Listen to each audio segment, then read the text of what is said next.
ओम नमः शिवाय। शिव पुराण की श्रृंखला में आज हम पढ़ेंगे श्री रुद्र संहिता का 16वां अध्याय, सृष्टि की उत्पत्ति। ब्रह्मा जी बोले, नारद, शब्द आदि पंचभूतों द्वारा पंचकरण करके उनके स्थूल आकाश, वायु, अग्नि और जल, पृथ्वी, पर्वत, समुद्र, वृक्ष और कलाम आदि से युगों और कालों की मैंने रचना की तथा और भी कई पदार्थ मैंने बनाए। उत्पत्ति और विनाश वाले पदार्थों का भी मैंने निर्माण किया, परंतु जब इससे भी मुझे संतोष नहीं हुआ तो मैंने मां अंबा सहित भगवान शिव का ध्यान करके सृष्टि के अन्य पदार्थों की रचना की और अपने नेत्रों से मरीच को, हृदय से भृगु को, सिर से अंगिरा को, कान से मुनिश्रेष्ठ पुलह को, उदान से पुलस्त्य को, समान से वशिष्ठ को, अपान से क्रतु को, दोनों कानों से अत्रि को, प्राण से दक्ष को और गोद से तुमको, छाया से कर्दम मुनि को उत्पन्न किया।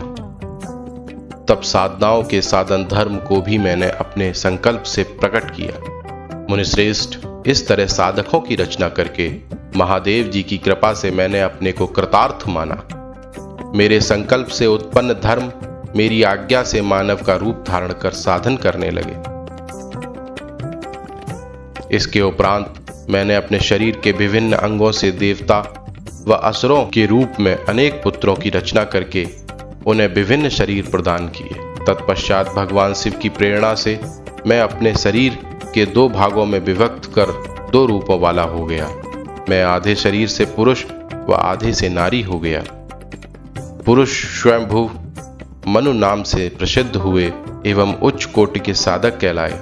नारी रूप से सतरूपा वाली योगिनी एवं परम तपस्विनी स्त्री उत्पन्न हुई। मनु ने वैवाहिक विधि से अत्यंत सुंदरी सतरूपा का परिग्रहण किया और मैथुन द्वारा सृष्टि को उत्पन्न करने लगे। उन्होंने सतरूपा से प्रियव्रत और उत्तानपाद नामक 2 पुत्र तथा आकुति, देवहूति और प्रसूति नामक 3 पुत्रियां प्राप्त की। आकुति का रुचि मुनि से, देवहूति का क्रदम मुनि से तथा प्रसूति का दक्ष प्रजापति के साथ विवाह करा दिया गया। इनकी संतानों से पूरा जगत चराचर हो गया। रुचि और आकुति के वैवाहिक संबंध में यज्ञ और दक्षिणा नामक स्त्री पुरुष का जोड़ा उत्पन्न हुआ। यज्ञ की दक्षिणा से 12 पुत्र हुए। मुनेह, कर्दम और देवहूति के संबंध से बहुत सी पुत्रियां पैदा हुईं। दक्ष और प्रसूति ने 24 कन्याएं हुईं। दक्ष ने 13 कन्याओं का विवाह धर्म से कर दिया।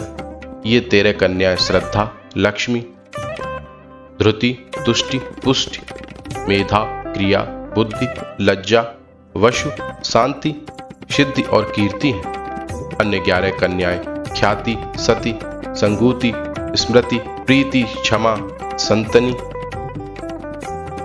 सनति, अन्नसूया, ऊर्जा, स्वाहा और स्वधा का विवाह भृगु, शिव, मरीच, अंगिरा, पुलस्त्य, पुलह, कृत, अत्रि, वशिष्ठ, अग्नि और पितर नामक मुनियों से संपन्न हुआ। इनकी संतानों से पूरा त्रिलोक भर गया। अंबिकापति महादेव जी की आज्ञा से बहुत से प्राणी श्रेष्ठ मुनियों के रूप में उत्पन्न हुए। कल्प भेद से दक्ष की 60 कन्याएं हुईं। उनमें से 10 कन्याओं का विवाह धर्म से, 27 का चंद्रमा से, 13 कन्याओं का विवाह कश्यप ऋषि से संपन्न हुआ। नारद, उन्होंने 4 कन्या अरिष्ट नेमि को ब्याह दी। भृगु, अंगिरा और कुश्वास से 2-2 कन्याओं का विवाह कर दिया। कश्यप ऋषि की संतानों से संपूर्ण त्रिलोक अलौकित है। देवता, ऋषि, दैत्य, वृक्ष, पक्षी, पर्वत तथा लताएं आदि कश्यप पत्नियों से पैदा हुए हैं। इस तरह भगवान शंकर की आज्ञा से ब्रह्मा जी ने पूरी सृष्टि की रचना की। सर्वव्यापी शिव जी द्वारा तपस्या के लिए प्रकट देवी, जिन्हें रुद्र देव ने त्रिशूल के अग्रभाग पर रखकर उनकी रक्षा की थी, वे सती देवी ही दक्ष से प्रकट हुई थी। उन्होंने भक्तों का उद्धार करने के लिए अनेक लीलाएं की। इस प्रकार देवी शिवा ही सती के रूप में भगवान शिव की अर्धांगिनी बनी, परंतु अपने पिता के यज्ञ में अपने पति का अपमान देखकर उन्होंने अपने शरीर को यज्ञ की अग्नि में भस्म कर दिया। देवताओं की प्रार्थना पर ही वे माता सती पार्वती के रूप में प्रकट हुई। और कठिन तपस्या करके उन्होंने पुनः भगवान भोलेनाथ को प्राप्त कर लिया। वे संसार में कालिका, चंडिका, भद्रा, चामुंडा, विजया, जया, जयंती, भद्रकाली, दुर्गा, भगवती, कामाख्या, कामदा, अम्बा, मृडानी और सर्वमंगला आदि अनेक नामों से पूजी जाती हैं। देवी के ये नाम भोग और मोक्ष को देने वाले हैं। मुनि नारद, इस प्रकार मैंने तुम्हें सृष्टि की उत्पत्ति की कथा सुनाई। पूरा ब्रह्मांड भगवान शिव की आज्ञा से मेरे द्वारा रचा गया है। ब्रह्मा, विष्णु और रुद्र आदि तीनों देवता उन्हीं महादेव के अंश हैं। भगवान शिव निर्गुण और सगुण हैं। वे शिवलोक में शिवा के साथ निवास करते हैं। इस तरह यह 16वां अध्याय समाप्त। हर हर महादेव।